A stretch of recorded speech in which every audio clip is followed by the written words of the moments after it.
Um, we have three speakers again. The first is Pascal Bridel. Pascal is a prominent historian of economic thought. He's worked on general equilibrium analysis, which he'll also talk about today, I guess, and is a specialist of Walras and Pareto, again, which he'll also talk about today. He's worked on monetary analysis and business cycles and many other subjects. Our second speaker is Professor UK from UJ. She will work on behavioral economics, looking how behavioral economics is kind of changing economics, or if it is, looking at it more from a social science perspective. And finally, we'll have Dr. Michael Stettler. You probably haven't met him, but he is the director of the Carl Mittermeier Center and the organizer of this conference. And he's worked for many decades at Wits University before, while also directing a kind of event. So we'll start right away with Professor Bridel. Thank you very much. I'm afraid I belong to the old school of being fed up with PowerPoints, just like the US colonel saying that whenever you have the best possible PowerPoint, when you go on the field, there is always a missing bullet point and you get killed. So no PowerPoint, I'm sorry, you'll have to try to follow my rather primitive English. So, Carl Mittermeier's 1969 book and its tantalizing title was well ahead of its time.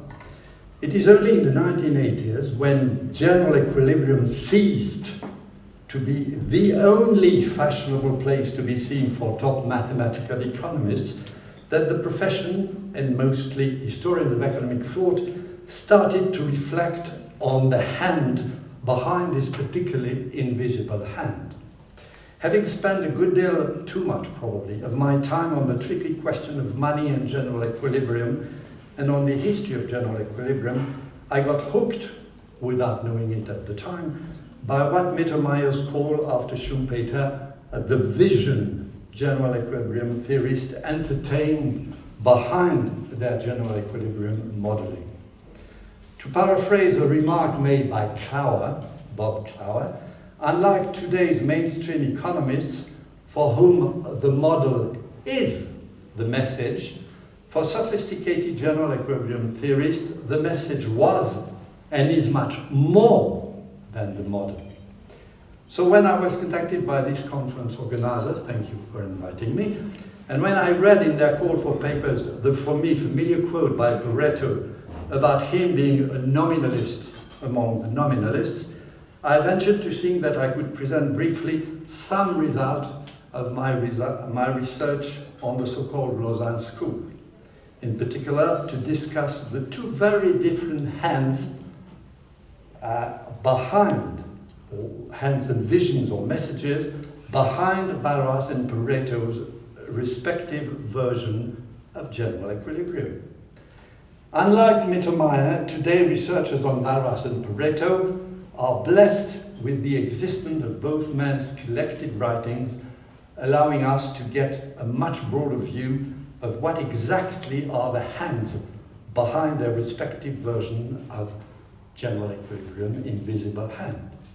In other words, I'd like to demonstrate that scholarly research on Mittermeier's distinction between dogmatic and pragmatic views on competitive equilibrium has made substantial progress, even if this divide has been altered.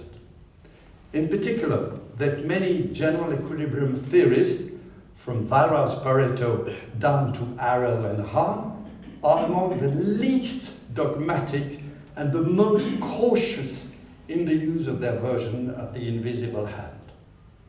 Concentrating on the two founding fathers of this tradition, two luminaries of my own university, I'd like to examine in succession how Walras and Pareto, in their very, very different own ways, were considering that their respective models were only a small part of their own overall messages meant to examine broadly better ways of doing economics, to use Mittermeier's motto. Indeed, they were certainly not dogmatic in their use of their own general equilibrium. So, by the way, I'll skip all the silly technical details. I'll try to stick to the main argument. Technical details, you all know about that. So, sophisticated defenders or promoters of the general equilibrium theory readily admit today that its heuristic character is linked to the distance more than to the proximity of this model to any reality. This modern conception of the relationship between the explanatory scope of general equilibrium theory and its epistemological status is only, to my mind, the latest avatar of a long debate that began with Walras and Pareto. This old opposition between the two founding fathers of the theory of general equilibrium marks particularly well the break between the old political economy and modern economic theory. For the creator of the theory of general equilibrium, Walras, a realist in the sense of the philosophical problem of the universals, the laws which govern the facts are prior to the facts, universalia ante rem, as they would say. For his successor, Pareto, who calls himself a nominalist among the nominalists, facts pre-exist the laws, and the ideas that flow from them, universalia post rem. While Walras asserts that pure science makes it possible to reach an understanding of an ontological truth, Pareto will always defend the idea that one can only reach an imperfect knowledge of phenomena, what he called a first approximation, but that scientists will never be able to know the ideal phenomena. Uniformities or theoretical generalities are deduced from the fact that they organize. Hence, theories are only relative, only facts are really important. So let's just try to build up on these generalities by taking successively first Walras, then Pareto. Let's start with Walras. Walras adopted a strongly rationalist approach throughout his career. His theoretical efforts are always placed at a high level of abstraction. He shows a certain disdain for the question of the empirical relevance of his abstractions, among which we find, for example, the hypothesis of perfect foresight, the failure to take into account out of equilibrium exchanges, and the absence of any temporal dimension.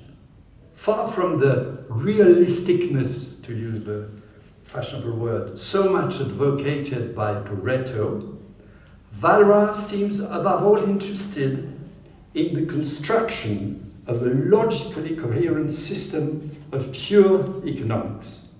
Seems to be only interested in the construction of a logically coherent system of pure economics. Walras' positivism can be summed up in a rather vague assertion of the need to base all knowledge on experience, but it doesn't go any further than that. Despite the slight concession to an empirical science, Walras' pure science has an almost exclusively logical deductive flavor. Even if it is often invoked, the basis of the scientific approach in experience serves, for Walras, to legitimize the scientificity of the most abstract knowledge, including, surprisingly, metaphysical knowledge. But is there eventually a hand behind this version of the invisible hand? Yes, indeed. It is an obsession of his seldom discussed theory of justice. In fact, the traditional reading of Walras was until recently strictly restricted to his Elements of Pure Economics, as a side effect to one recent and not so recent attempt at socializing again market mechanism, and two, the publication of Walras' collected writings. Walras' early attempts at connecting market efficiency with social justice has been under scrutiny again. There is now a substantial body of evidence indicating that Walras' original general equilibrium model should not be viewed in isolation, but as part of his much more ambitious project, including his applied and social economics. Walras' solution to the question sociale was posed in terms of a social schemes necessary to correct what he saw as the flagrantly unjust distribution of income and property, without, however, infringing on anyone's individual liberty. The basis for this thin studies was his theory of justice, inherited from his beloved father and summarized in his famous dictum in French, égalité de conditions and inégalité de position. This should be easily translated into English. Social justice requires that no one be allowed to infringe the rights of others, to pursue unequal position. This is his liberal side. But for these unequal positions in society to be just, the conditions under which they are reached must be the same for everyone, what is mildly socially bent. Two old concepts of justice, borrowed from what Walras called the good old medieval theory of natural law, are brought into the picture, namely, no surprise, distributive justice and commutative justice, being justice in exchange. And the overall structure of Walras' entire work, including General Equilibrium, and in particular his famous trilogy between pure social and applied economics, reflects precisely the interaction between these two notions of justice. Hence, and on the one hand, General Equilibrium and the Elements of Pure Economics contain the theoretical and abstract representation of an ideal and just economy, I'll come back to that in a minute, from the standpoint of commutative justice. On the other, distributive justice gets logically earlier and separate treatment in his studies in social economics. While the prescriptive policies necessary to make the markets work according to the principle of commutative justice are discussed in his studies in applied economics. To put things even more bluntly, in modern parlance, the distribution of the agent's initial endowments has nothing to do with market mechanism. It depends strictly and exclusively on a pre-existing theory of distributive justice and adequate institutional reforms for the distribution of wealth. It's well known that Walras was a lifelong opponent to functional marginal productivity theory of distribution. There's a long discussion with Wicksteed about that. To preserve this first type of justice, a working of the actual market mechanisms that leaves unchanged these initial endowments, change of composition but not of value, must be worked out. And lo and behold, besides being efficient, the only market system which guarantees such a commutative justice, i.e. justice in exchange, is a strictly atomistic competitive system. And pure economic is, quote, in essence, the theory of the determination of prices under a hypothetical regime of perfectly free competition. But Walras did not, of course, associate free competition with laissez-faire. Valois' most peculiar policy prescription aim thus at turning a real world into competitive markets in order to guarantee both distributive and commutative justice. Hence, the reconciliation and synthesis between socialists and liberal would be complete, so we thought. General equilibrium and pure economics are clearly defining the ideal working of the market economy in which the principles of commutative justice are upheld. An economic system working along these lines would be both just and efficient. The old man genuinely thought he had found the Rosetta Stone of social sciences. The full divorce soon to be pronounced by Pareto between rational economic theory and a theory of justice was still completely foreign to old Valois. In modern parlance and in some kind of pre-Rawlsian fashion, the optimizing characteristics of Valois' general equilibrium model are separate and dominated by a pre-existing theory of justice. In short, in other words, following Hobbes and Rousseau's social contract approach, with his natural law argument, Valois suggests a sort of transcendental theory of justice in order to define a just distribution of initial endowments between agents. Having settled this first stage of his general argument, his attempt to define a distributionally neutral market structure will set him on building ex nihilo his general competitive model. Now let's turn to Pareto.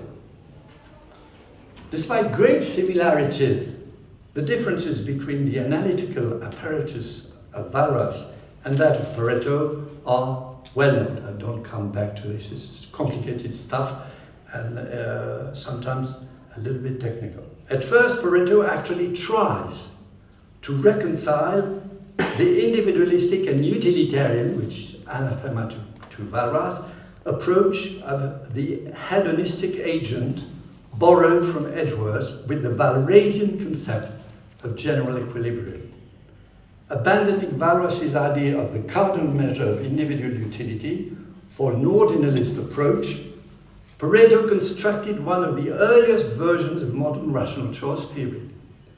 On this basis, he introduced the idea of a social optimum, the Paretian optimum, which, following the example of Edgeworth's approach, they were writing to each other on that topic, implies that no agent can improve his level of well-being without diminishing that of at least one other agent. The impossibility of making interpersonal comparison of utility then excludes, within the confines of economic theory, a classification of all possible social states, not economic states, social states.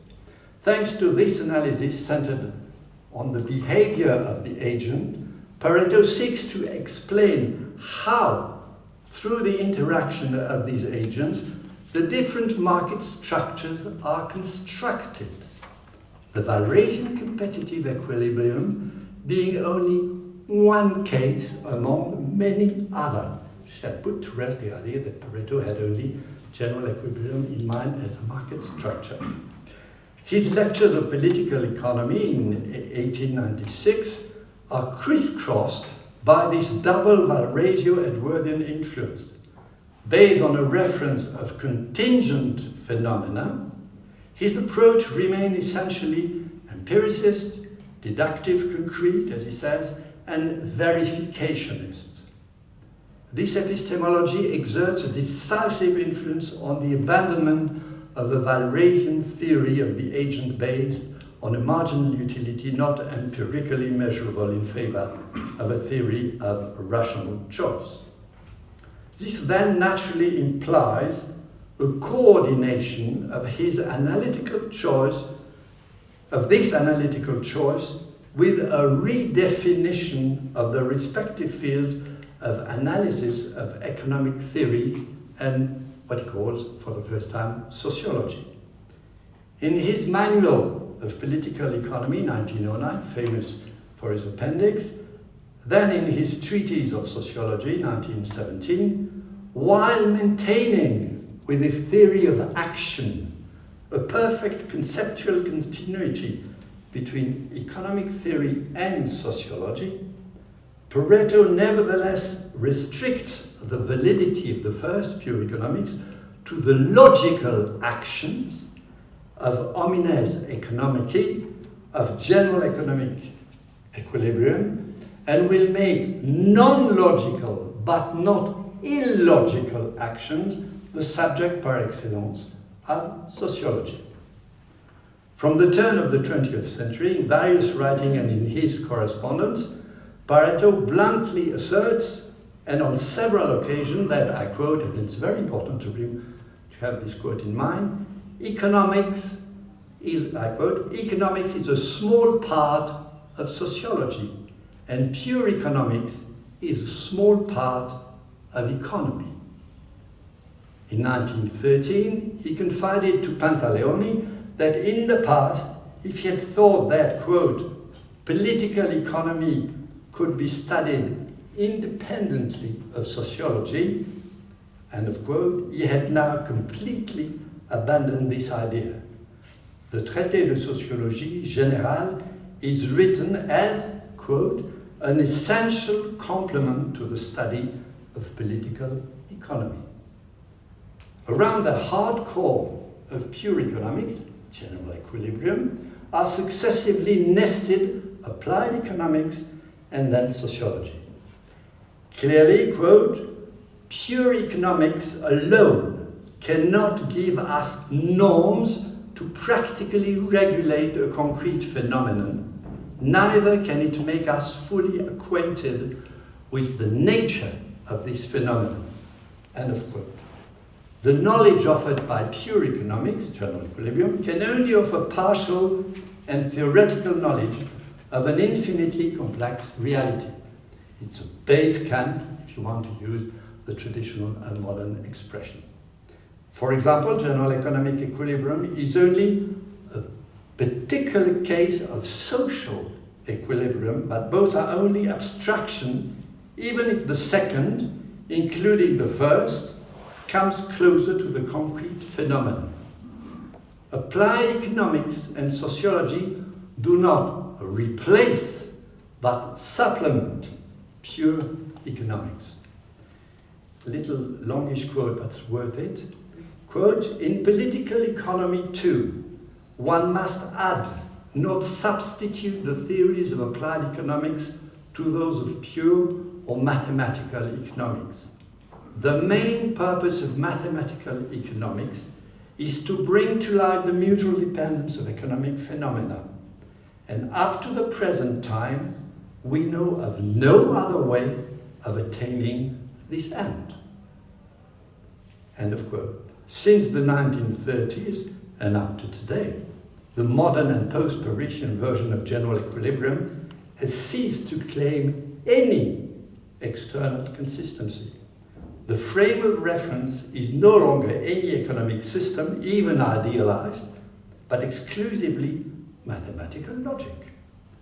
The seriously minded members of the profession are 1,000 leagues from this epistemological prudence of Pareto, who, by the way, was a genuine mathematician.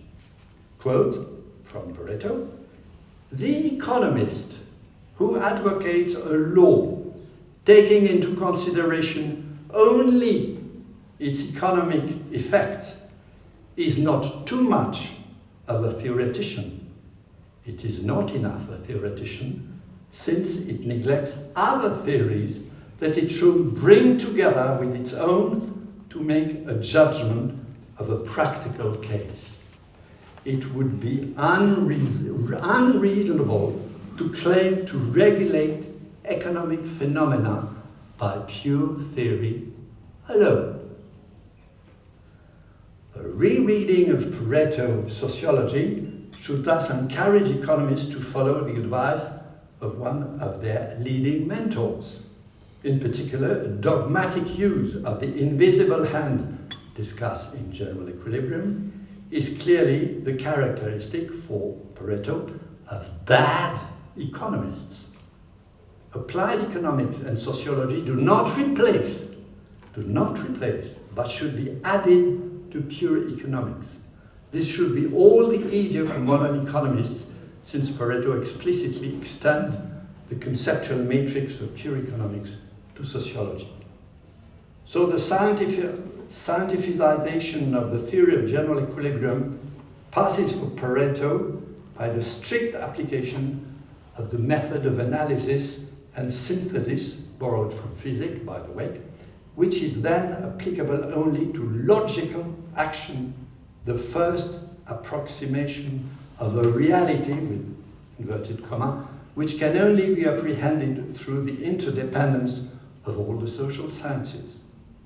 Paretian epistemology thus forces the theory of general economic equilibrium to reduce its ambitions. Until very recently, most economists have remained deaf to this suggestion. Thus, and for the first time in the history of general economic equilibrium, although Pareto appropriates the tools of Walrasian general economic equilibrium, his use of them is completely different from the view of his predecessor. So it brings us to the natural conclusion of comparing these two a great mind.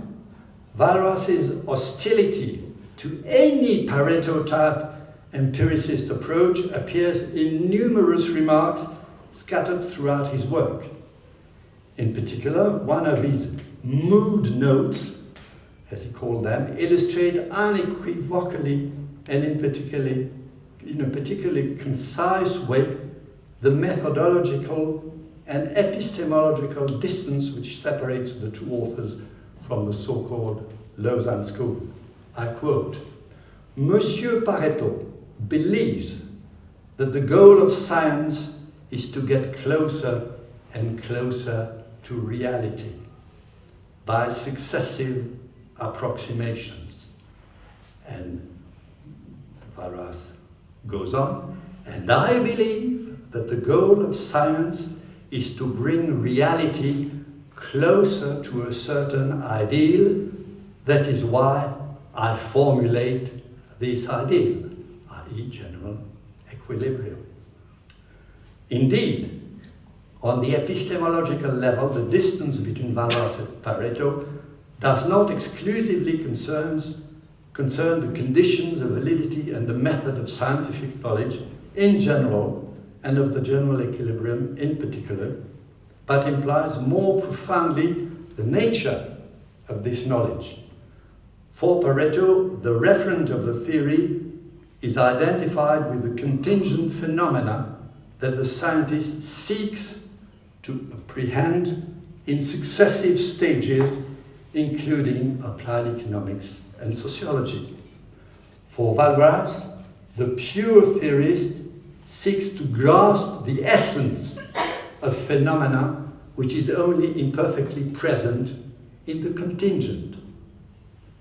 From this point of view, the formal apparatus of general equilibrium, although similar, refers to two different objects, the contingent and the ideal. Thus, if it is meaningless to want to translate the Walrasian project directly into a Paretian framework, it is essential for any coherent analytical interpretation of the Lausanne School to understand that the stories of the two authors do not have the same object, and that their theories of general economic equilibrium do not have the same referent either. We are then, of course, back to Mittermeier's hand behind the invisible hand, and his distinction between a dogmatic and a pragmatic use of general equilibrium. In their very different own ways, and invoking each a very different hand behind their respective invisible hand, Walras and Pareto were considering pragmatically that their general equilibrium model was only a small part of their messages meant to examine more broadly better ways of doing economics. Thank you for your extreme patience.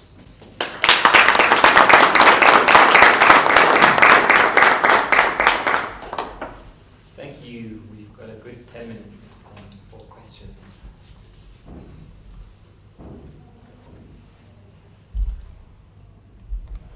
Yeah, I had a question. It was more about how these ideas spread into German language, and I was wondering if you had any comment about like the role of Schumpeter's first book or Cassell's work in sort of separating out, the deeper context behind Walras and Pareto.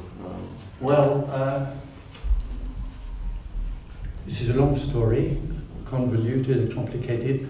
Clearly, Schumpeter was instrumental. First, Schumpeter paid a visit to Walras at Lausanne I can't remember the year, but they got corresponded and they actually met. And the first book by Schumpeter, I think it was his dissertation or whatever it was called in Germany at the time, was basically on Walras' general equilibrium. But technically, you have to wait in the German-speaking world, Karl Menger, but Karl with a K, not Karl with a C, to have this mathematical seminar in the 1930s to try to improve the existing theorem suggested by Walras and Pareto, which were very defective. You could have negative prices, which is hardly helpful if you try to run an economy to have negative prices. But in between, I think that this Karl Menger ran a private seminar with a Viennese banker called, can't remember the name, where the first idea of improving on these two versions of general equilibrium, but purely technically, was conducted in the 1920s. So, and then I don't think it went much further. I don't want to be drawn into what's going on in Germany and what happened in Germany after 1933, but there was very little that was done on general equilibrium. Basically, I think that general equilibrium, apart from a few exceptions in the United States, some United States faculties, practically disappeared from teaching between 1920 and Samuelson 1938 dissertation, I think. Yes. Yeah, Pascal, I have two questions for you. First of all, you said on existence, that was Abraham Wald, right? The first... Wald, thank you. Right. I was looking for this 1927, if my memory is right. But the other thing is, you portray the idea that Walras had the sort of core of, if you like, technical economics, and gradually expanded it, and then finally has the sociology, which he still contains in some sense at its center, this underlying technical aspect. And it seems to me Pareto actually moved away from the assumptions that were made to do the technical stuff. So in some sense it's a contradiction when he talks about dropping rationality in some sense and claiming that in fact people do take non-rational decisions, and then afterwards there's this logical varnish which we put on them. Yeah. And so it seems to me that Pareto somehow moved away, didn't leave the technical part intact. He started to sort of almost attack it. And so sociology is not containing... No, I don't think so. Do you understand He didn't leave the varnish because he made a few improvements, quite a lot of improvement on Walras' own technical version of general equilibrium, but it was only, as he said, as I tried to convey the idea, that it was only on rational of agent of rational behavior, but rational behavior in sense of a rational choice, a theory of rational choice, are only a very small part, an idealized small part of a theory of decision, because he is obsessed, Pareto, with a decision theory that includes not only rational decision, but non-rational, but not irrational decision. So the idea is to have a center of gravity, pure economics, around rational decision, and this is general equilibrium.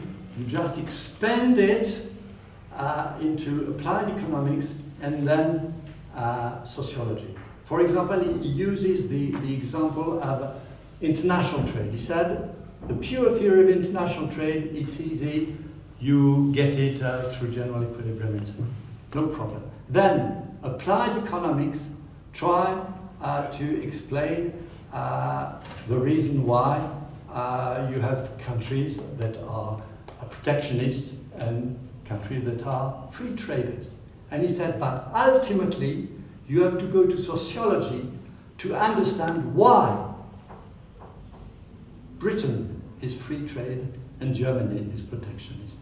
So you have this graduation from the hardcore of pure economics demonstrating that free trade is best, and then you move to applied economics, and then to sociology, and it's only sociology, basically it's political philosophy, to have an explanation of why some countries are protectionist and others are free traders, while pure economics shows you that free trade is best. Yeah, I'm still puzzled by the... I have the feeling that Pareto, in a quote that I showed at some point, he did actually say that it's only for very material, limited decisions that rational decisions play a role. And after that, decisions are essentially due to sentiments. Yeah. And so I don't see him as keeping this rational core. I see him as abandoning it, saying that's not what people do. If he hadn't kept this rational core, it wouldn't have worked on general equilibrium. No, but he sort of gave up on general equilibrium. No, he never gave up. He said it's the hard core of any social science, probably I haven't been clear enough about that, it's the hard core of any social economics because it's the only technique I know, he says, about formalizing the interrelation and the general interdependence of all people. He said, show me something that it's more enlightening than general equilibrium to explain the interdependence between agents. I'm quite ready to adopt it, but I know nothing better than that to show the interdependence. But now we have to expand this interdependence to applied economics and to sociology. And it's there, of course, that he can't move any... You've got a trade-off between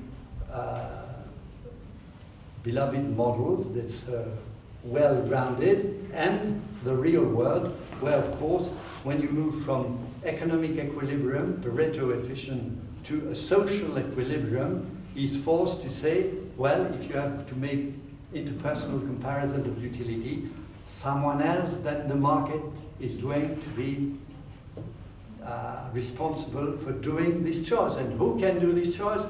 Government. We have this discussion periodically. Yes, I know. That's kind of, I don't think we should bore the other people with it, but... Melissa? Yeah, thank you very much. That was really fascinating, enlightening. So would you say that, maybe I should just ask a simple question, so when or where did it go wrong? In the sense that these two thinkers were pretty much aware of this need for expanding and conceiving of other things, the sociology and in Pareto. So when did economics, or when did, stuck to the just the small part and ignore the rest? would you say that it's something that happened to economics, or would you say that it's something that is more related to simply the way in which we have professionalized science? Well, Pareto had a couple of disciples who, despite his dire warnings, tried to extend general equilibrium to general social equilibrium. And Pareto wrote to one of them, "My poor man, you are on the wrong track. This is simply impossible. This is too complicated." There is a whole letter to a chap called Winiarski, who was a Pole, emigrated, he was a PhD student, and then he said, there is no way you can do that. So, for example, welfare economics and welfare social function came back through the back door in the late 1930s, where they were trying to come back to some Pareto intuition. But I think economists and mathematicians from the 1930s onwards, Wald and these people, were grabbed the problem of having a proper existence theorem and then subsequently stability theorem, and found that interesting, and off they went. And they completely disregarded the idea, Pareto's idea of general equilibrium or pure theory being only the center of gravity around which the rest, which is as least as important than the center of gravity, should be studied. So I hate saying that, but it's probably the sociology of the profession that make the economist aiming at trying desperately to hope to find demonstration that beyond competitive equilibrium we could have a demonstration of the stability of the system.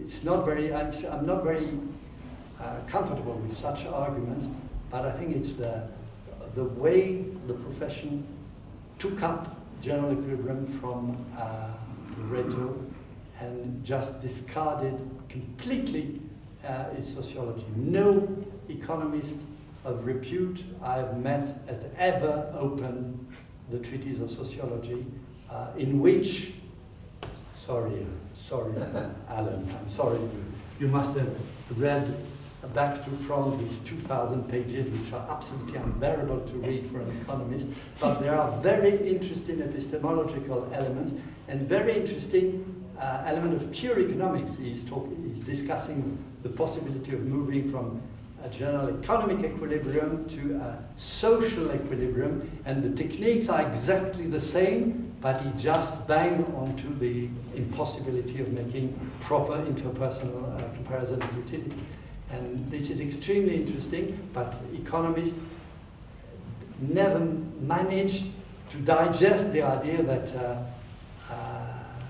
Pareto was in fact pulling the rug under their feet, in the sense that it was telling them that this is just a tiny little thing, general equilibrium. You can't explain the world by using general equilibrium. I'm afraid we have to stop. Sorry. No, I was just going to say to Pascal, I think that's what when I wrote this paper called Walras, A Journey Down the Wrong Road, Yes. That was exactly what I was trying to say, that Pareto basically took us off, pulled the rug out. Yeah. So thanks. Maybe it's very short, but then the answer also has to be short. Okay, I'll make it short. Pascal, there is one Australian economist who's interested in Pareto's economics and sociology. His name is Michael McClure. I know Michael as if I had created him. Now, we'll follow up this later, but I'm very interested in the idea of Pareto presenting a general theory in which Walras is a special case. I want to know, in a nutshell, from what you've been saying, there are various ideas here, but we can talk about that later. Is your presentation on the is a PowerPoint, right? So we have to switch this on again, I suppose. We are in full Yeah, but I'm not agreement. next. It's just a question. Sorry. Thank you. So we are jumping from one extreme to the other. So you are going to see a very colorful PowerPoint. And also, I've been wondering, like, so far until now, we haven't been, like, we are in an economics conference and we haven't been seeing figures and tables and numbers, and you are going to see a lot of that too. Okay. And one of the reasons why I'm doing all that is because I'm feeling extremely intimidated, being not an economist. I mean, my formal encounter with economics was about 20 years ago when I was doing my master's. And I'm also not a philosopher. Okay, I'm doing some philosophy classes right now, and my colleagues there can attest that I ask so many questions that completely show that I don't understand the readings. I'm based in education right now, and I'm generally kind of more into social science broadly. And I think I'll tell a little bit backstory because I think this topic is kind of interesting to me. Besides, I'm also not a psychologist. I'm kind of just read a lot into psychology. So behavioral economics is kind of an interesting topic to me because it's almost kind of throwing, again, almost like pulling the rug out of economics. And I'm also fascinated with the whole idea of rationality and stuff. So I think I will start with how I actually get into this whole, a little bit field, is that I mean, all these fascinating books came out some years ago, not too recent. And I think maybe among them, the most famous one probably would be Nudge. I'm not sure how many of you have heard, you probably have seen some of them. And okay, just to make my presentation a little bit more interesting, I was throwing also some pop quiz. Who is the founding father of behavioral economics? Any hands? No Googling, okay? Okay, so let me take one step back. How many show of hands, how many of you have heard of behavioral economics? It will be quite a lot, okay? How many of you would think you are very familiar with behavioral economics? Okay? Okay, so you are probably more likely to answer this question. and because one of the reasons I found behavioral economics also interesting is that, I mean, we've been talking for the past day and a half, realism or pragmatism or empirical study, or the theory needs to be verified according to the data in the field and all that. I mean, that's exactly what behavioral economics are doing. So, but nobody is bringing up that topic up to now. Okay. So, again, founding fathers? Not really. Anyone heard of Thaler? The one actually wrote Nudge. Nudge and Misbehaving. So Misbehaving is an interesting book. So it's kind of almost, he's writing the story of how the field has evolved. Okay, and starting from the beginning. I mean, Thaler is an economist, American economist, but he's writing where his influence comes from and how this field eventually evolved and like what kind of influences or some of the struggles that they went through. Okay, then the second question, I suppose, anyone again, Nobel Prize from the behavioral economist? Kahneman, right? Eh? Daniel Kahneman? Okay, so he is definitely an interesting figure, and you will see his name coming up again. But then he's in which field, though? Cognitive science? Cognitive. His starting point. You want to? Yeah. No, I didn't hear the question. I'm sorry. So it's the second question. So I was asking, would you be able to think of any Nobel Prize winners for economics from behavioral economics? Behavioral economists. Taylor, we have Kahneman. Yeah. And who else? Taylor, Kahneman. Taylor also got it. Kahneman, but Kahneman's background originally is in psychology. Psychology, right? Yeah. So interestingly, again, that's how the field actually come into, is that actually a lot of influence coming from psychology and be incorporated into economics, and the two kind of, in a way, there's a lot of interaction there. Okay, there are quite a few, actually others. Some people also say Hermann Simon, the one who's talking about the bounded rationality, is also a behavioral economist, and he also got the Nobel Prize. And there were a few others, which I'm less familiar with, so I will leave them out. Okay. So,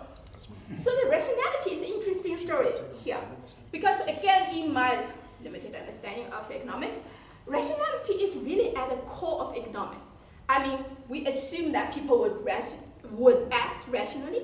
They would, consider things very carefully. They will collect the information, and they will maximize their, utilities. But then, how rational are we? I mean, some of the Dan's book, I mean, he wrote interesting. The titles are interesting. He called it predictably irrational, and the other book he wrote is The Upside of Irrationality. So the question here is, how rational are we in our daily life decisions?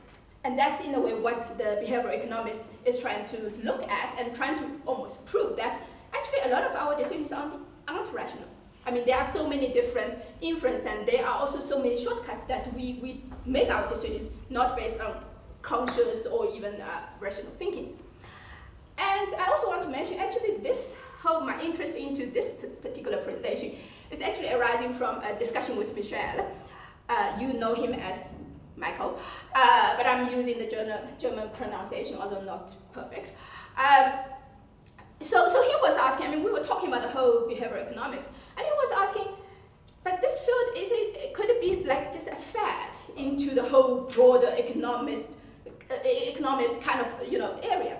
And I'm also wondering, like, if something like behavioral economics has been proposing something almost like throwing the whole field off guard, how is it being received? How people has been responding to it? I mean, Thaler's book provides some kind of indications, but that was published in 2015, so it was a while ago in a way. So kind of I want to ask it further. And then I face the next question is, how do I operationalize this idea? I mean, again, behavioral economics is quite a broad field. I mean, like how do you make a presentation on it? How do you do something about it? So I tried to, think of something, which is I came to this idea of I can maybe follow on kind of Zoom meeting and narrow it down to Global South. And there are also some reasons that I think it kind of almost makes sense to focus on the Global South, is that, again, in Thaler's kind of description and also his understanding of the field, obviously he's talking, from the more northern kind of angle. He finds that financial economics and developmental economics are the two fields actually the behavioral economics has been evolved the most advanced. And he actually found it quite a pity that macroeconomics is a field that he's actually very interested in, but hasn't really seen much of the kind of development or attractions for the behavioral economics. And one of the reasons is available of the data. I mean, financial, there are lots of data there that one can actually really analyze. And the other reasons why I think it might be, justifiable is that the Global South, I mean, generally we tend to see that the Global South, the scholarship, generally kind of quite influenced by the North. I mean, not exactly, but we are quite, following us. Even some of the collaborations, we tend to kind of, collaborate with the people in the North. So then I decided just to kind of look at what's happening in the Global South in terms of the behavioral economics. So this is methodology. So actually, one thing I found immediately, it kind of run into not challenge but trouble, or is that how to define Global South. We use that term sometimes kind of loosely, but I try to be a little bit more scientific. So I try to Google what's Global South, and there are kind of definitions. So the typical definition is the 77 plus China. But the interesting thing is that when I click onto that, it actually takes me to the 134 country list. So eventually then I come up with the whole list of 134 countries. And I went to Scopus, and that's a kind of another experiment that I've been doing, which is that to use bibliometric review to get a sense of the field, because that's in a way, it's a, not a quick fix, but it's kind of an interim point. It's a good, fast interim point to get a broader sense of what's happening in the field. So I use bibliometric review and I use Scopus. Again, people can debate on whether Scopus is the best database to do that, but I use it because I need to use both Scopus and another tool which is called Voice Viewers, which do some kind of mapping stuff. So Scopus is one of the source file that can compatible with the other software. So what I did is that I go to Scopus and I put in behavioral economics, the two variation of the pronunciation because the spelling, because there's the American, there's the British. And I searched that in the title, abstract, and the keywords of the database in Scopus. And I exclude 2022 because then that figure would fluctuate. I mean, depending on the day that I access it, the number would potentially fluctuate, and I want a fixed number.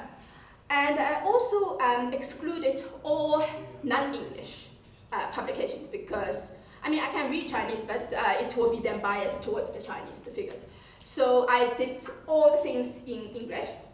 And I also had a look of the countries, and I excluded all non-Global South countries. So eventually it's the database of the 134 countries. And one thing immediately I found interesting is that the number, if one put the Global South limit to it, so if one doesn't put a limit, it's about 5,900, so it's close to 6,000 hits. But the moment I put that country kind of geography kind of limit to it, it comes down to 285. So it's a big drop. I mean, so which means that majority of the publications in this domain is published by authors in the North, broadly kind of defined. And I think the other thing I would need to mention is that here the Global South or Global North, so all the East European countries are not counted as a Global South according to that definition of the list. And Israel is also counted as Global North. I mean, that's not my definition, but that's just how it is. Okay, so here are some of the results. Sorry to interrupt. Can you say again why it drops from 5,000? Okay, so the difference between the two numbers is one is putting the limit of the Global South countries. The other one doesn't. Okay. So in other words, the 6,000 number is all the countries. And the other one is only the Global South countries. So, and I'm starting to kind of draw some figures. And here, you will see that a lot of figures, I have the left-hand side and right-hand side. And here is when I'm trying to kind of compare the two, compare the picture of the Global South and the global picture. So the two kind of database. And again, if you read here, the left-hand side, this is the number of the publications in that database. Okay, United States clearly dominant. I mean, that's again no surprise. I mean, they're always dominant. UK, I mean, that kind of sequence is almost very typical social science kind of publication, almost ranking. But if you look at the Global South, again, I think it's not really surprised that China dominant, and then it's the BRICS countries. But also there are some kind of countries, there are about like 10, they have 10 documents in the database. Okay, I'll rush over. That meet the criteria. But it's about the BRICS countries. And also if you compare here, in the Global North, or broadly, the field kind of shoots up from about 2005. But in the Global South, it's about, what's the number? 2012, that is starting to go up.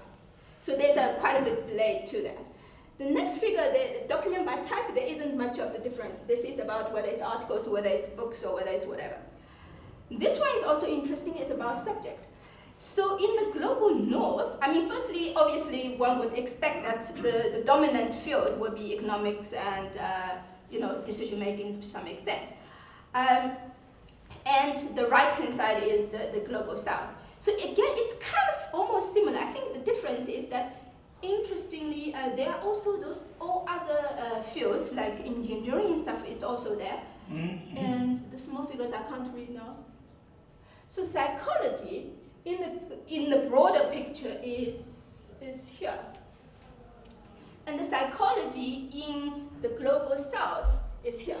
So this one is one of the quite a big difference. The other ones, I don't see too much of the difference. In terms of who's publishing, so these are the authors that are published the most in terms of numbers of publications. And the first author is a Korean and also based in India for some time. But all his 4 documents is actually from one journal, which it's kind of weird. But anyway, and the other ones are some of the countries they belong to is Uruguay, China quite a bit, Brazil, and Thailand and Pakistan. And their kind of interest is also kind of quite varied. The Uruguay guy is quite a variety. Quite a few Chinese ones are actually on the energy, power, battery related to behavioral economics, which is kind of interesting. The guy from Brazil is kind of a political economist. The one from Thailand is more on the behavior itself. Okay. So again, you don't need to read any of this. So the broad picture here is that it's about top-cited articles, top-cited authors. Top-cited authors, you can see they're all Chinese. Top-cited articles is a little bit more spread, but again, the Chinese dominant. And the more interesting thing is the top co-cited one. So according to this methodology, the co-citation, the methodology is about if a paper is being co-cited by 2 other papers, then it will come up. So it tends to pick up actually the actual influential paper or the authors in that field. And if you look at that, the top co-cited articles are basically what we know. Those are basically the founding papers in that field. And that has nothing to do with within the global south, the top articles or top authors. And again, the top co-cited articles are, again, it's dominated by people in the north. I mean, it has nothing to do with almost anyone in the south. So that's the only thing you need to see.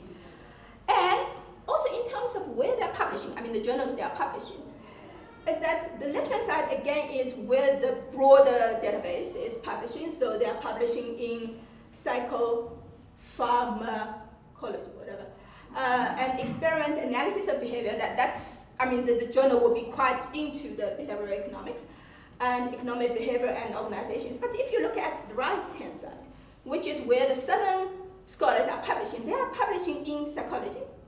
And that's why maybe we have a little bit more psychology there. And Helion, I'm not sure how to pronounce that. It's kind of we call it a mega journal. So it kind of almost publishes anything, which comes up second. And the third one, the global change research, is kind of more on the climate change. So the journals are kind of not really behavioral economics journals. And if you look at the co-cited journals, which will be actually more in the economics. Okay. And this is the figure, again, 1 minute, okay. You can't really read, but this is co-author, and the only co-author one can pick up from the two is the group of Chinese, and they're working based on whatever they field. And this one before, just a second. So this one is interesting. So this is top co-cited authors. This shows the kind of, we call it intellectual structure in the field. So the colors, one color kind of is, draw out from the software itself, but it shows kind of that group of people show some similarities. And if you can see, this is from the Global South database. And you can see that, again, Kahneman definitely is the center of the figures, and around him there is a group, Thala is related to that, but it's slightly different colors. I mean, many of these people are actually in the decision-making or that kind of field. And again, these ones are also, they are all global north, but they are slightly different. And the only ones are kind of in the global south is some group here, which is the Chinese group. And that one is the one that was publishing the one from Korea and India. And this is a keywords evolution. No, this is actually only the keywords. What I found from this figure, interestingly, is that in the global south, the behavioral economics in the two spellings, there are actually two quite distinctive clusters, which I don't understand why. And also this other side is kind of related to the target or the instrument. Seems to be another kind of keywords people tend to use, which is quite distinctly different from the other groups. I think we can, which is quite different from if I use the global kind of database, including everything. So that keyword is quite different from this one. And this one I will leave it. So my conclusion is that it seems to be that the behavioral economics is quite fragmented in the global south. And overall influence in the broader field is quite limited. I mean, they are not coincided at all, almost. And the pattern of behavioral economics is quite different from the one in the North. At least we don't really see anything about the focus of financial economics from the Global South. And of course, there's a lot of limitations of this particular, kind of endeavor. I think for one, I'm in a way not really answering the question I originally kind of set myself to answer, which is to look at kind of the influence or reception of the field. But to me, it's kind of almost like a first step into that bigger question that I still want to do. But again, coming back to Michelle's question is that I think, interestingly, again, maybe that would be a pull for the audience is that then do you think behavioral economics is or should be part of economics as the broad field? Or it should be a separate field? Or is it a valid subfield within economics? Maybe show of hands. Anyone think that behavioral economics is part of economics? You think? Yeah, a few. Actually, we aren't reaching half, but anyway, okay. The other thing I found interesting is that, I was chatting to the colleagues in UJ and BITS, is that we haven't seen behavioral economics becoming part of the economics curriculum for the undergrads. They are still primarily focusing on the classic, economics. So again, if you think that is part of the economics, do you think that should become part of the economics curriculum? Maybe. And almost back to the last question from Michelle is this a fad? Would this one day become a mainstream? Or it's kind of always going to sit on the edge, on the side of economics, and maybe it would evolve into something else? Because one other observation I have is that in the Global South, they sometimes tend to use not the word of behavioral economics, they tend to just use the broad word of behavioral science, which is a lot broader than behavioral economics. So that's actually my story. Okay.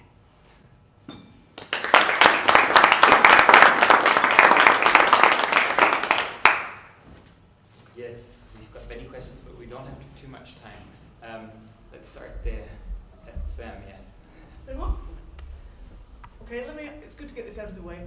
I confess from your talk, which was very interesting, I am uncertain as to whether you think behavioural economics is a good thing or a bad thing. And if so, why? We are only presenting, we aren't like projecting. No, I think for me I always like to watch the underdogs. And to me, behavioral economics is the underdog for the economics. And I'm very curious to see where it goes. Still doesn't answer the question. I'm generally for it, okay. If you need to be very direct. Could I ask two questions? The first one is fairly basic.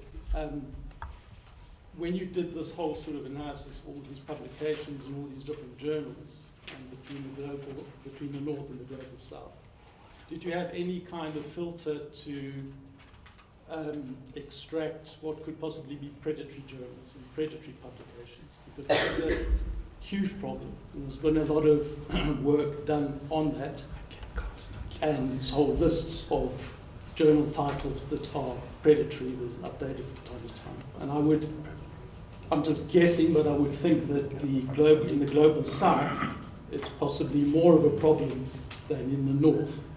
The thing with that question is that it's very tricky to define predatory journals. People have been talking about left and right. And for me, I'm again using a very pragmatic kind of definition to it, is that I'm only including everything that's in Scopus. Scopus again have its limitations. And it might have journals that are on the border, or it can depending on the definition, but I'm kind of really limiting myself to their selections. So if Scopus exclude that, then it will be excluded. If Scopus include that, that will be here. Could I just follow with the second question? So the question about whether behavioral economics is part of economics or if it isn't, should it be?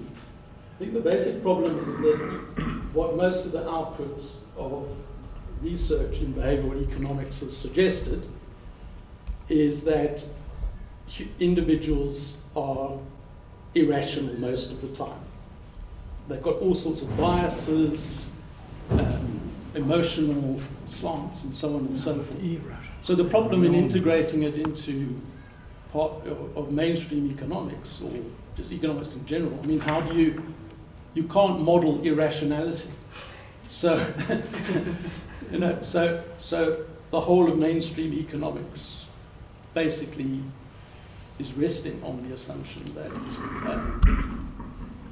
you could probably incorporate individual rationality if you accept that despite individuals being irrational, markets in a collective sense are rational. So, for example, just a sort of quip, Warren Buffett's quip about when others are greedy, I get fearful. When others are fearful, I get greedy. So you only need, in a collective sense, a few rational actors to bring about a sort of a market rationality. Or the other famous quote, I think, is from Benjamin Graham: in the short run, the market is like a voting, is like a system of votes. In the longer run, That's actually a very good in the longer correction. run, it's a weighing machine. So, anyway, that's just something. Yeah, I mean, I don't know. I really ask myself, again, I'm not an economist, and I don't need to face this question in terms of choice of what to include. But I think in my mind, I think at least the mainstream economics curriculum should talk about it, to point into the student that there's another school that actually question this whole foundation of it. There might be no very viable alternative right now, but I think what you said, to differentiate between the individual and the market, is a possible, very good viable one. Melissa, and I'm sorry, that has to be the last. Okay, now, No, Melissa was asking a question. It's my turn. but I just wanted to say that I think, Yeah. I just want to say that I totally disagree with what's been said. And it's, What's your proposal? No. Go ahead. It's a Okay. follow-up. Go ahead. I feel strongly about this, that this notion that we talk about irrationality as being something that's deviation from economists' idea of rationality. There's absolutely no reason why the axioms of rationality we write down should correspond to behavior. There are many other possibilities, and it's a nonsense to say that behavioral economics, which is deviations from economists' rationality. It shouldn't be. It should be how people behave. And that's the problem with the whole of behavioral economics. Behavioral economics has stepped to one side, and there are many people who worked on irrationality in economics, in macroeconomics, and this notion that we should think about, you can't model irrationality. Of course you can. It's just not economists' irrationality. Thank you. I'm sorry. I felt indignant as a... Yeah, thank you. So I'm wondering whether you might have a problem of observability here, because if you are only including papers published in English, you are excluding basically, where the global south is more likely to publish, which is in their own languages. So it is, I wonder whether... Of course. I mean, again, using this kind of tool, using Scopus has all those people talking about its limitations and its bias. But then again, I think, in a way, it's kind of discriminating all the countries. So in that sense, it's fair, because then it's only, I know, but then it's also my own limitation that I can't read, so, practically what am I supposed to do? Yeah, sure. I mean, what I'm saying is simply that you cannot draw conclusions from this, because you have absolutely no clue of how much is being published in the original languages. So presumably, I don't know, I have no clue So either. that figure but is if you actually would go there. to Latin America, for instance, and you would see papers published in Spanish, you might find that behavioral economics is way much more important than what you're making it I here. think one thing one could do, incorporating that, is to look at the figures before one limited to English, and to see how many languages there are. But again, I think the thing is, the moment you starting to include one language, you would favor that particular language. then that would be unfair to the other language. So it's kind of hard choice. But I hear you. I mean, that bias has always been an issue with this kind of analysis. Yes. Thank you.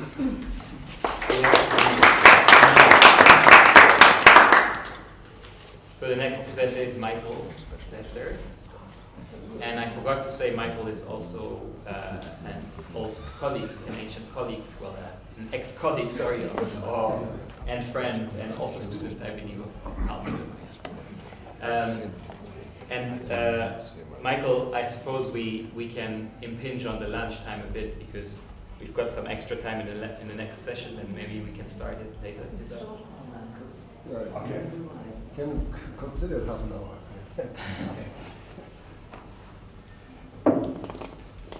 One famous economist gave an answer to the question, what is economics? Do you know what I can't remember who it was, but you may know the answer. His answer was, economics is what economists do. Jacob Weiner. I think that was Helen. Thank you. Lord Robbins. Wasn't it Lord Robbins? Right. Jacob Weiner, as far as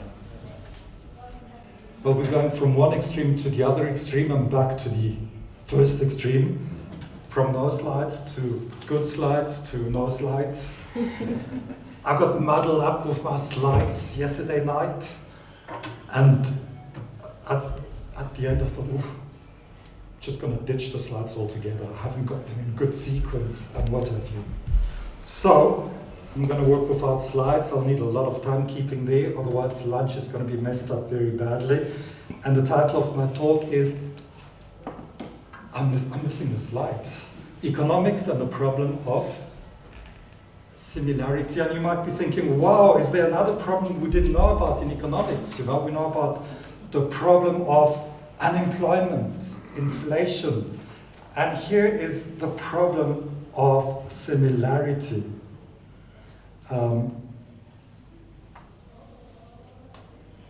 I will just have to go to the beginning of my pages. So the problem of similarity actually is the title of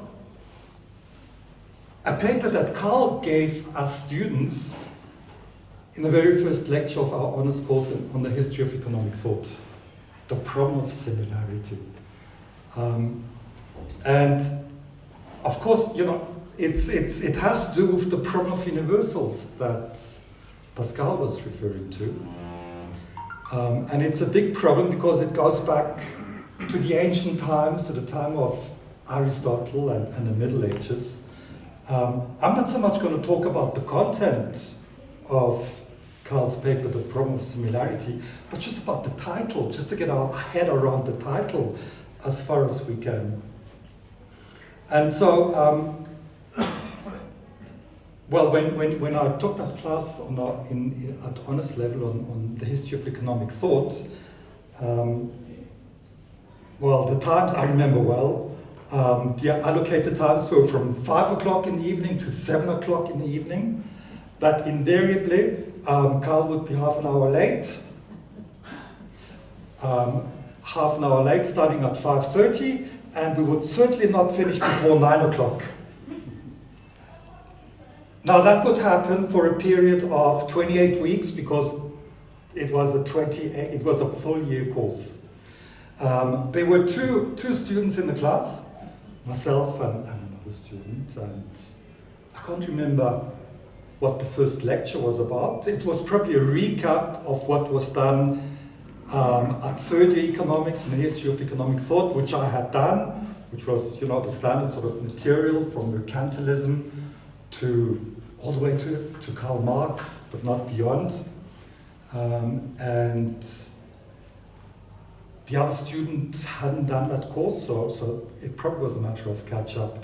And then at the end of the lecture, Carl gave us this long paper about easy 50 pages, typewritten, single space between the lines, typewritten by Isabella, as I found out many years later.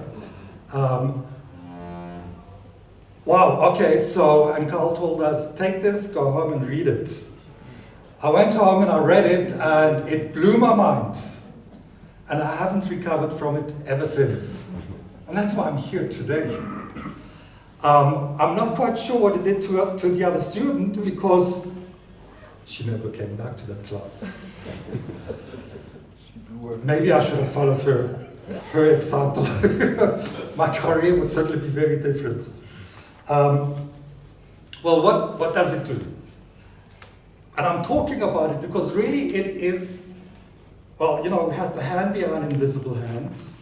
We've now got this other book, which Bristol University Press. At the back there, we've got Paul Stevens seated. It's gone through all the processes and due diligences, and it's been accepted for publication. Thank you very much, Paul. Probably called The Empirical Content of Economics or The Analytical Philosophy of Economics. You know, the discussions around that will have to take place. But in addition to those two books, this is really part of another book that Carl worked on. And actually, you know, this chapter, this document on the problem of similarity is just one of a few chapters that make up that book. And I think it is probably, you know, to me it's been the most interesting. It's the one that I knew from the time of doing Carl's course. It is wonderful, it's amazing. You get, you know, just to take you through the names, you get told about, goes all the way from Heraclitus to Empedocles to Plato, Aristotle, even Porphyry features, and it goes to Thomas Aquinas and William of Ockham, and suddenly you end up with Walras and Pareto, and later with Friedman and Becker. So it's like quite an incredible thing, a wonderful world that I had never been exposed to.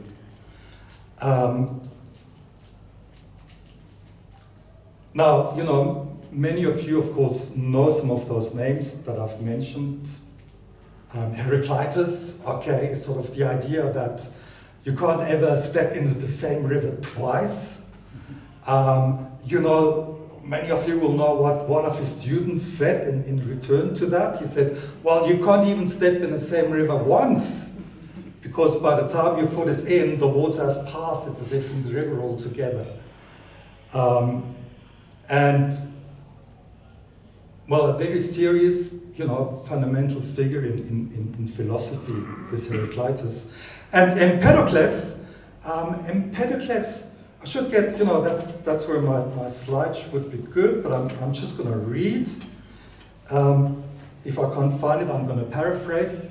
Empedocles said that there's really no difference between life and death. They are just different arrangements of parts.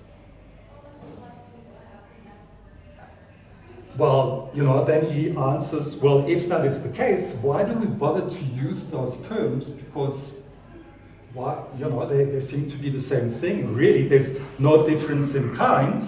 There's only a difference in arrangement. And what he says is that, well, it is so much part of common language, the natural language of the day, that we are simply using those terms life and death.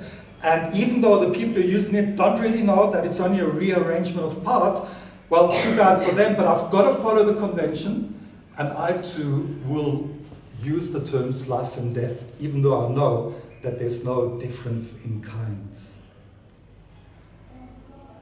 I don't know if you agree with what Empedocles says. You know, we might be here, today we could say something similar when we talk about the sun is rising and the sun is setting. You know, it's convention, isn't it? Because we know that the sun doesn't rise or set. It's our planet that spins that causes day arriving and day departing. Now, what I want to do is I want to say that much of modern economics or what we're doing in economics is really related to what Empedocles said. That in a sense, we, practicing economists who teach students economics 1, 2, and 3, we are all in a sense followers of Empedocles. As opposed to, the difference of course would be, as opposed to followers of if you like, Aristotle in how we approach theory.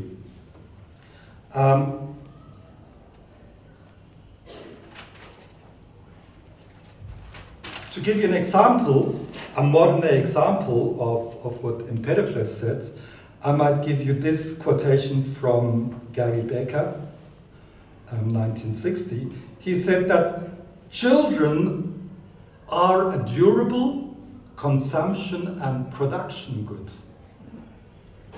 Any of you got kids? Okay, do you agree? Is your child a production or consumption? Durable, of course.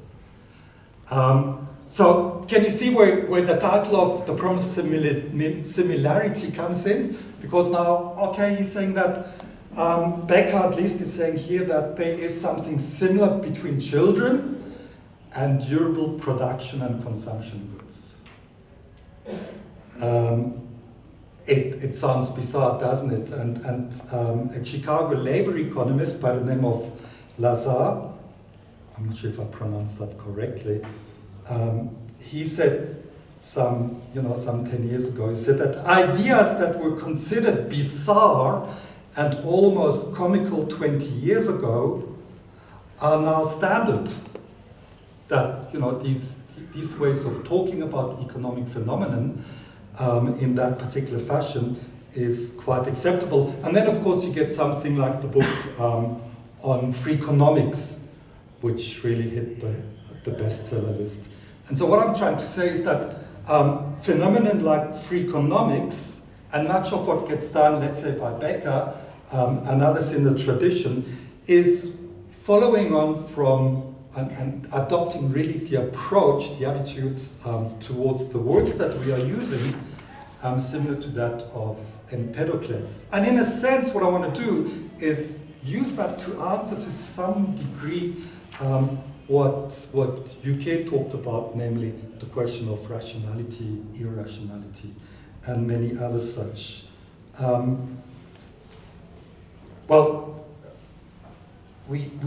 It crops up again and again in the history of economic thought. And Amos mentioned yesterday, he mentioned Mandeville. And,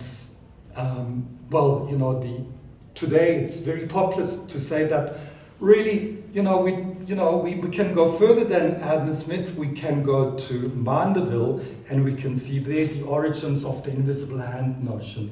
Why? Well, it's in the title. The title is The Fable of the Bees, Public Virtues, Private Vices,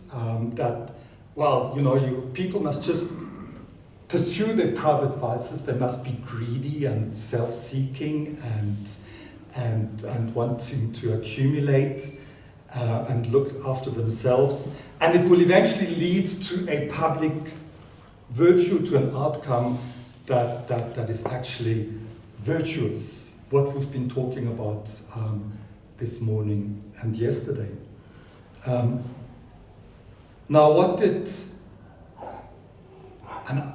That's what makes me think that in a sense Amos is correct when he says that Adam Smith is really crucial here, because Adam Smith didn't agree with Mandeville. Adam Smith, in the theory of, and I checked it up yesterday because you mentioned the fable of the bees. Adam Smith says that what Mandeville does, he is simply eliminating the distinction between virtue and vice. He's doing what Empedocles does. Empedocles says there's no difference in kind between life and death, and Smith accuses Mandeville of that, saying that he says there's no difference. There's really, he's eliminating that distinction in kind between virtue and vice. And I think he's right, because when you go through the fable of the bees, Mandeville says that people should be vicious, okay? The opposite of virtue is being vicious. People should be vicious, because once they start becoming virtuous, okay, they become goody-do-gooders. But it's all fake behind the scene. They're just caring about themselves, and they pretend to be doing good and caring for everybody else. But in the meantime, it's all, they're really not truthful. And so what Smith says is that is changing the meaning of the word virtue. It's like today, 100 years ago, ambition was considered possibly a vice. Today we say, well, to be ambitious is a virtue. And economics, in a sense, teaches our students that it's good to be self-interested. It's good to be selfish. And so there's a type of shift happening in the way that we are using words. And Adam Smith was clearly not in favor of this approach shown to us by Empedocles and by Mandeville.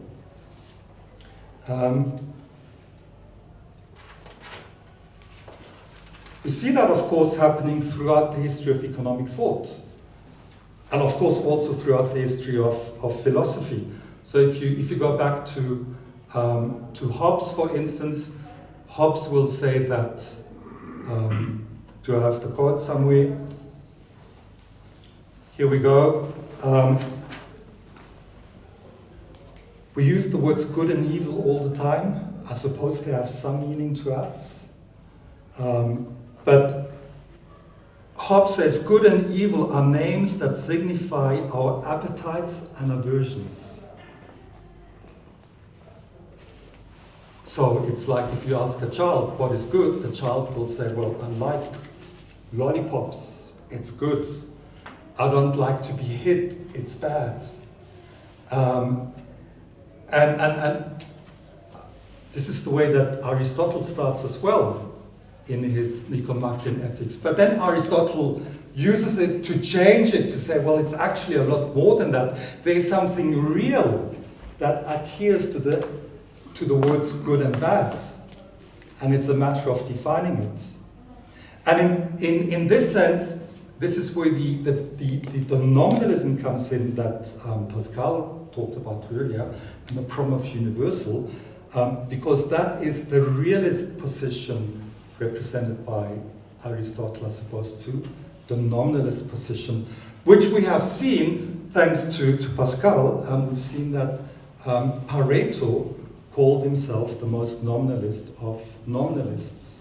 And so what I'm trying to say is that the modern economics that we've got today, if it is indeed nominalist, it's sort of in that tradition of Heraclitus, of Empedocles. We see it, of course, I'll just give you one or two examples quickly in the history of economic thought. You get Bentham saying that virtue is a byproduct of utility maximization. That sounds very modern, doesn't it? Virtue doesn't really exist. It's just something that we call certain actions, we label them. And that's the expression Karl uses. We label them as virtuous, but really they are just self-maximizing actions performed by the agent. And of course, we know that Pareto, as a nominalist, he engaged with that notion of utility so much, because utility, he wanted to get rid of that expression utility, and he tried to replace it, and I'm sure Pascal can correct me there, he tried to replace it with something called ophemelity. Ophelimity, thank you very much. I struggle with the English words, never mind the Greek. The other foreign languages. Well, I've given you a bit of a flavor, sort of, from the perspective of the history of economic thought. I had the good fortune, after having done my honors at WITS and then my master's at WITS University, and Carl being my supervisor at master's level, I then went to the University of Zurich to do my PhD. Now, the University of Zurich at the time was just transforming itself into a hotbed of experimental economics, which it is today, I think. Lots of money. But I also was exposed to law and economics, to new institutional economics. And I say I was fortunate to have gone there because that allowed me to see that, well, much of what Carl says in terms of nominalism and realism, much of that debate between Walras and Pareto, actually one can also find that in other areas of economics. As I mentioned, therefore, things like law and economics, new institutional economics. In the experimental economics, okay, it's a bit like behavioral economics, and of course there's a connection there. Experimental economics is really trying very hard to understand why people behave in a public-spirited manner. Because standard economic theory, the way we define rationality in terms of self-interest, would say that, we had that thanks to Anna yesterday, that people should free ride all the time. But if people are free riding all the time, nobody would ever contribute towards a public good. And at Zurich, they had a room bigger than this, packed with computers, and that's like, how long ago is that? That is like, early 1990s, packed with computers where they had experiments. And I'm not going to give you the experiments now, but I was part of it. And what did it show? It showed that about, on average, people contribute 30% towards a public good. So that free riding isn't complete, but it's only partial. And of course, that's a problem, because it's contrary to what economic theory might predict, standard economic theory. But it's really only a problem because we have defined rationality in one particular way. We've defined rationality in one way. And when we talk about rationality, we've done what Empedocles does to life and death. We change the meaning of it. So that because we've changed the meaning of it, and the meaning of it is now not much more than just utility maximization, and then really we are, in a sense, and I also disagree with Duncan on this, I suppose, we're defining away even the notion of irrationality. Take the paper by Gary Becker on irrationality, sometime in the 1960s, is really saying, well, even irrational behavior is rational. Well, that's because we've defined irrationality in such a way, as we do with many other things. That's why I say it's experimental economics and behavioral economics are solving problems that do not exist in reality. We conjure them into existence because we have twisted the meaning of words in such a way that it becomes a puzzle. But it's not a puzzle to us, in the natural language, to the ordinary natural language users. We use the terms irrationality, as Duncan did, in such a way that it makes perfect sense. It's just that economics can't deal with it. In the same way, we all got something altruistic in us. Again, it's a problem because we have defined the individual in a particular way. And that's actually causing the muddling up of things.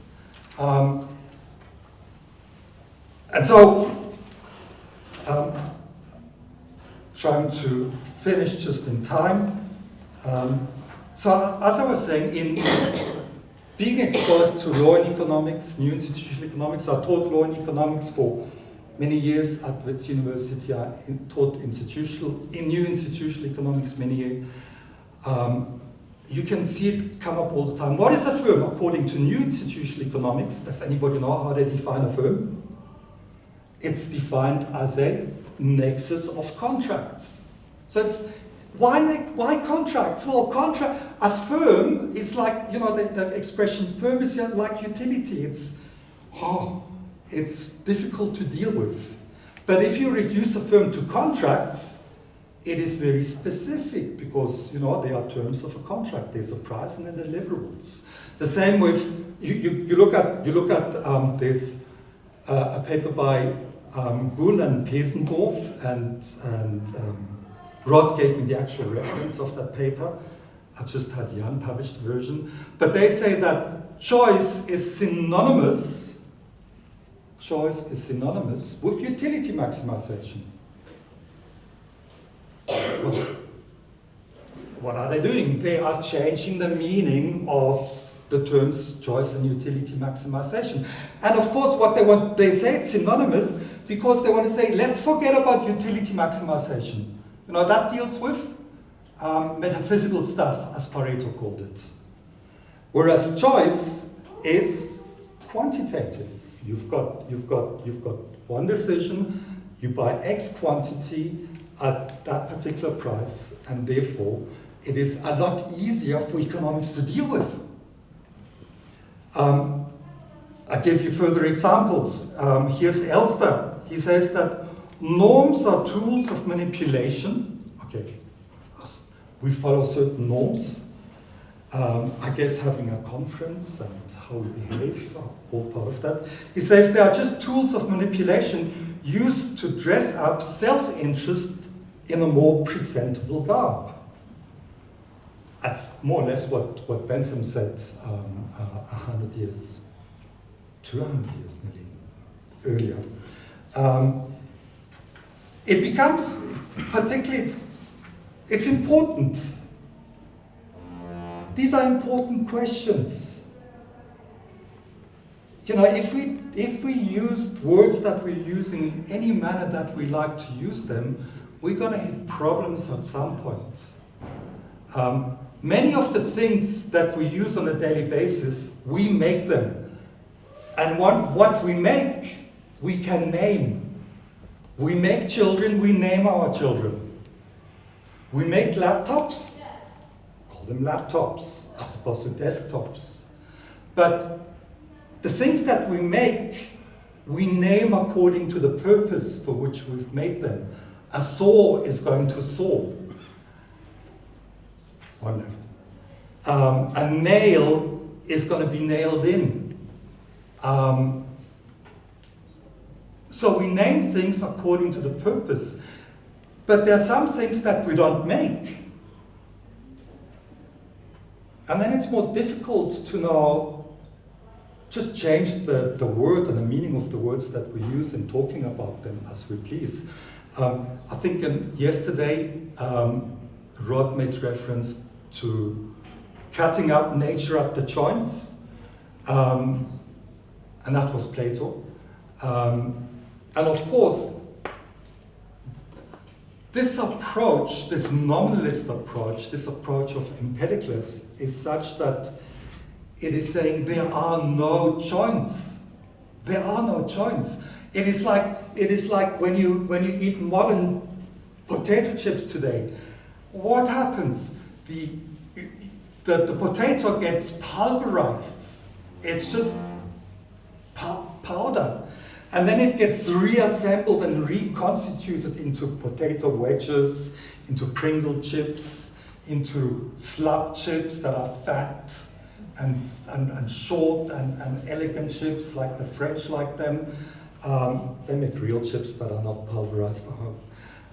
So we create, now that we've eliminated all the differences, we are now trying to recreate the reality in a different way. But we know that the reality that we're creating is only just made by terms that are in our mind, they are concepts, and that is why, and that is what Carl, I haven't really talked about Carl at all, but this is like a prelude to what Carl is talking about.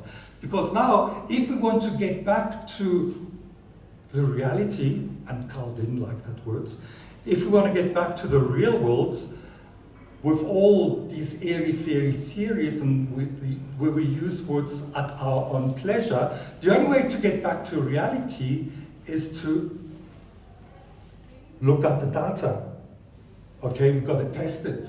Because the reality, the words that you're using are not expressing anything in the real world, they are our own imaginations and we use them in any way we please. And that's why economics has gone such a quantitative manner, because the theories are just made up of words that don't have an intrinsic meaning, and therefore if we want to see if it corresponds to the reality, we've got to have quantitative analysis. And that is, of course, what statistics is. Statistics is a manner of handling the individual. And nominalism is the position, at minus I suppose, nominalism is the position that only the individual exists. And I would have plenty more to say.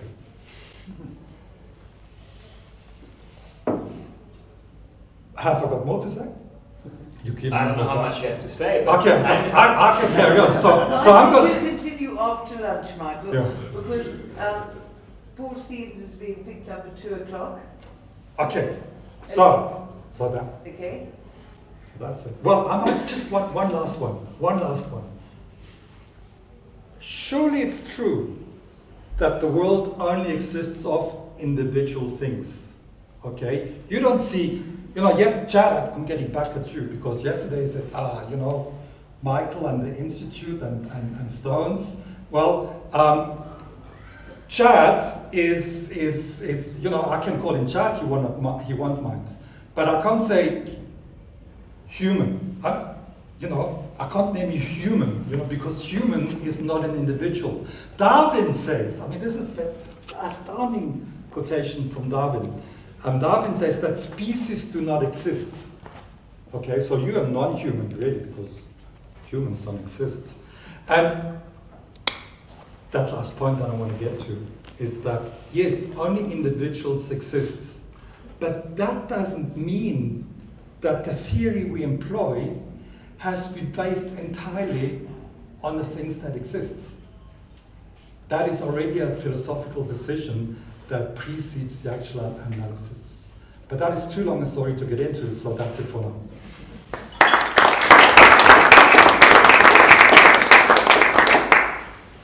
Shall we take a question or two? Yes.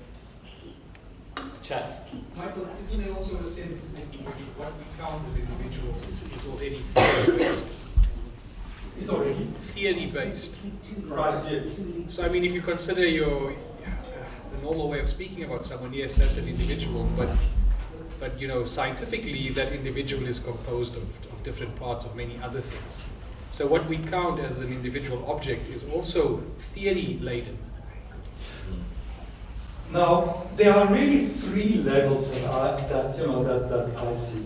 You can have meaning either at the level of the words, and let's say that's the approach that Aristotle takes. You can have meaning at the level of the statement, and that's what we economists do. We say, well, statements have to be tested, and only statements are true or false. Then you've got the third level, which says that, well, meaning is only created at the level of theory. And that is the level of theory or paradigm. And that, of course, is the approach of Kuhn. And I guess Deirdre McCloskey would agree with that. There was a question there. I don't know the name. Sorry. Thanks, Michael. As it happens, I'm kind of a nominalist myself, but you say surely the world sort of comprises only individuals, and that's really challengeable on at least two fronts. The first Chad actually already raised, which is, look, you're assuming mereological nihilism, that you can't have tables. There are only like microscopic particles that make up tables. Tables don't exist, right? Only the parts that make them up. That was kind of Chad's point, I think. But also, you know, a lot of people believe in natural kinds, like electrons, right? Yeah, individual electrons exist, but you know, there's also the natural kind of electrons.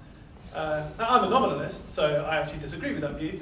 But to say surely, no, you can't say surely. Like you could argue for that. As I say, you know, I mean, that was a step, my step towards towards a nominalist, because I don't see myself as a nominalist. Okay, but I would say really that is at that level viewing things, because yesterday we had the problem. Rod had to ask, what was you were asked the question, the fact that I am, is that a fact? And he was told, no, it's not a fact. Wasn't that so? I think that's how I recall the exchange. It's not a fact. Well, it's not a fact because we've now created, you know, this is obviously the post-Immanuel Kant position, that we can never get to the reality, such as facts, because we are thinking with these, you know, brain-imposed ways of thinking about issues, and therefore even individuals is already created, cause and effect is already created. So I think we need to stop here, but we do have half an hour that are freeing up in the next session, so we can start the next session at 2:30. That's right. That's right. Yeah. So we have an hour for lunch. I do have an announcement to make, because this lady came here 3 times saying there's a Mercedes with XKX172 parked somewhere where it needs to be removed, but I told her it's probably none of us, so I just want to make sure it's none of us. Okay, great. She seemed to firmly believe it's one of us. Well, thank you.